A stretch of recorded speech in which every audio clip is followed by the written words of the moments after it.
पाठ 1 भाषा की बात। आओ सीखें। भाषा क्या है? अलग अलग आवाजें। क्या सभी आवाजें भाषा हैं? भाषा के रूप। ये आवाजें ध्वनियां हैं या भाषा? खट खट खट, टर टर टर, ढम ढम ढम, छम छम छम।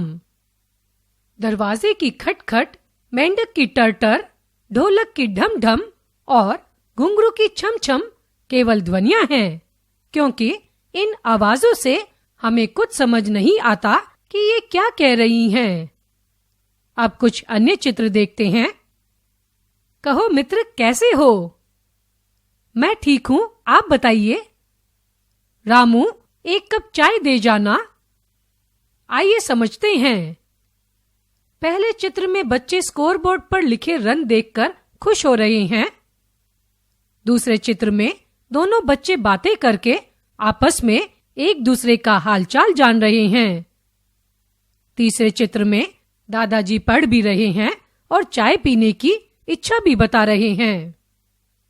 यह भी जाने, सभी आवाजें भाषा नहीं होती। जिन ध्वनियों से हम दूसरों की बात समझ लेते हैं या दूसरे हमारी बात समझ लेते हैं, वे ही भाषा कहलाती हैं। इस प्रकार बोलकर, सुनकर, पढ़कर या लिखकर अपने मन की बात एक दूसरे को बताना भाषा कहलाता है। भाषा के रूप। अपने मन की बात एक दूसरे तक पहुंचाने के लिए भाषा के 2 रूप होते हैं। 1 मौखिक, 2 लिखित। आपने पिछले पृष्ठ में चित्र द्वारा देखा कि दादाजी समाचार पत्र पढ़ रहे हैं। समाचार पत्र में लिखा हुआ है, यह भाषा का लिखित रूप है। वे रामू को आवाज लगाकर चाय मंगवा रहे हैं। आवाज लगाकर बुलाना भाषा का मौखिक रूप है। इस प्रकार वह आवाज जिसे बोलकर समझाया जाता है और सुनकर समझा जाता है, उसे भाषा का मौखिक यानी कि मुख से निकला हुआ रूप कहते हैं।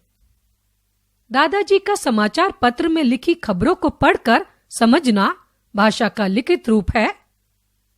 इस प्रकार वे चिन्ह जिन्हें पढ़कर या लिखकर बात समझ आती है, उसे भाषा का लिखित यानी कि लिखा हुआ रूप कहते हैं।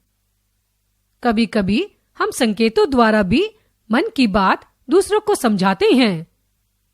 इस प्रकार जब हम अपने विचारों को संकेतों द्वारा प्रकट करते हैं, उन्हें सांकेतिक यानी कि इशारों से भाषा कहते हैं। आओ दोहराएं। सभी आवाजें भाषा नहीं होती।